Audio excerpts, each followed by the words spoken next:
Handa na ba kayo para sa isa na namang malalim na pagsusuri? Okay, isipin nyo to.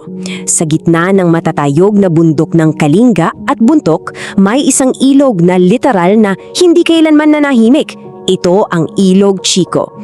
You know, para sa marami sa atin, baka isipin nyo, ordinaryong tubig lang yan na dumadali sa bundok. Pero no way! Para sa mga kapatid natin sa Cordillera, ang bawat alon nito ay sumisigaw ng isang napakayamang kasaysayan. Kasaysayan ito ng matapang na pakikipaglaban para madepensahan ang lupang ninunyo. Kaya ang malaking tanong natin ngayon, paano nga ba naging ultimate na simbolo ng kalayaan ang isang ilog?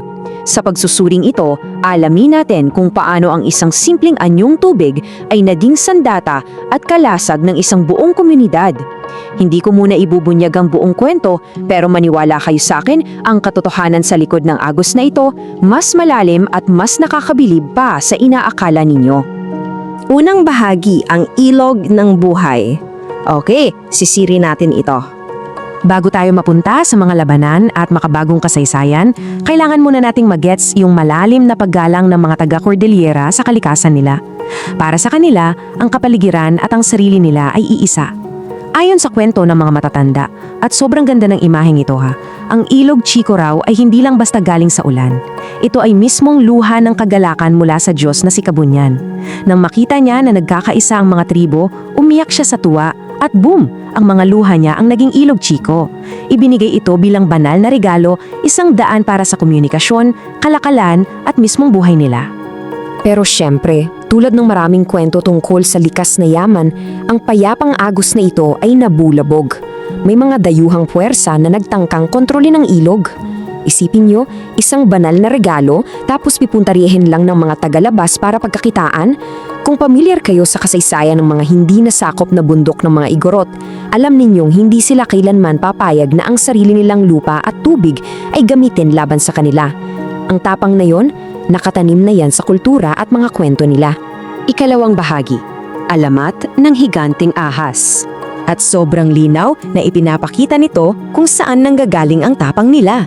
Para mas maintindihan natin to, balikan natin yung isang sinaunang alamat. Sabi sa kwento, noong unang panahon, may isang higanting ahas na nagtangkang harangan ang daloy ng ilog para lumikha ng malawakang baha at lunurin ang mga nayon. Bago dumating ang ahas, yung mga tribo doon, watak-watak sila. Madalas silang mag-away. Pero nang humarap sila sa napakalaking banta na ito, napilitan silang isang tabi ang mga alitan nila, nagkaisa sila para protektahan ang buong komunidad. Epic yung labanan, pero mabigat ang naging kapalit. Pinangunahan sila ng isang matapang na pinuno na ginawa ang pinakamataas na sakripisyo. Ibinuwis niya ang sarili niyang buhay para sugpuin yung halimaw. Ayon sa alamat, nang mamatay ang ahas, yung katawan nito ay naging malalaking bato sa pampang at yung dugo nito humalo sa tubig. Actually, itong sakripisyong ito ang sinasabing nagbigay sa Ilog Chico ng kakaiba at mabagsik niyang lakas. Naging permanenteng paalala yung mga bato sa ilog na sa pagkakaisa lang talaga makakamit ang tunay na proteksyon.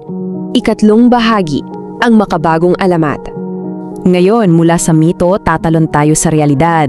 Dito natin makikita kung paano yung sinaunang kwento ng higanting ahas ay naging isang literal na pangitanin sa modernong panahon.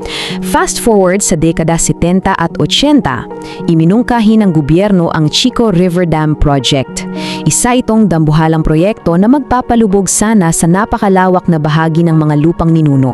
Nakikita nyo na ba yung koneksyon? Itong proyektong dam na ito ay ang makabagong higanting ahas na nagtatangkang harangan ng ilog at lununin ang mga pamayanan. At kung merong makabagong ahas, syempre, kailangan natin ng makabagong bayani, di ba? Enter Makliing Dulag. Hindi natin pwedeng pag-usapan ng Ilog Chico nang hindi siya nababanggit. Siya ang naging mukha ng pagtutul. Siya yung naging tulay para magkabuklod muli ang mga tribong Kalinga at Buntok laban sa dam. Siya literally yung totoong tao na sumasalamin doon sa matapang na pinuno sa alamat natin kanina. Isang leader na ibinigay ang lahat para sa kanyang mga kababayan. Kaya, ang pinakamahalagang punto rito ay itong napakalalim na paniniwala ni Makliing Dulag. Pakinggan ninyo ang sikat niyang linya. Ang lupa ay hindi pag-aari ng tao. Ang tao ang pag-aari ng lupa. Wow! Sa isang simpleng pangungusap, binuod niya ang buong paninindigan ng mga taga-Cordillera. Hindi mo pwedeng ibenta o palubugin ang lupa kasi tayo mismo ang nanggaling dito. Ang Ilog Chico ay naging saksi sa dugong dumanak para sa kalayaan. Katulad ng dugo ng bayani sa Alamat, ang pagtutul nila ay humalo na sa kasaysayan ng ilog, kaya ang agos nito ay hindi kailanman napigilan. Ika-4 na bahagi, ang agos ng kalayaan. Dito natin pagbubuhulin lahat ng natalakay natin sa pagsusuring ito. Yung pisikal na ilog, yung luha ni Kabunyan, at yung kasaysayan ni Makliing Dulag. Lahat ito ay nagpapakita sa walang humpay na lakas ng mga mamamayan. Ito ang gusto kong tumatak sa inyo ngayon. Ang isang nagkakaisang bayan ay parang isang hindi mapipigilang agos. Kahit gaano pa kalaki yung ahas o yung harang na ilagay sa harapan nila, kapag nagkaisa ang mga tao at buong tapang na nanindigan, makakabasag sila ng anumang hadlang patungo sa dagat ng tagumpay. So bago tayo mag-wrap up, ibabalik ko ang usapan sa inyo, Alamat PH Community. Ano ang personal na simbolo ng kalayaan para sa inyo ngayon? At higit sa lahat, kung malagay kayo sa parehong sitwasyon, handa ba kayong manindigan para sa ating kalikasan kapag ito ay inabuso? Nakakaisip, di ba? Gustong-gusto kong marinig ang mga thoughts nyo tungkol dito. Kaya i-comment nyo na sa ibaba.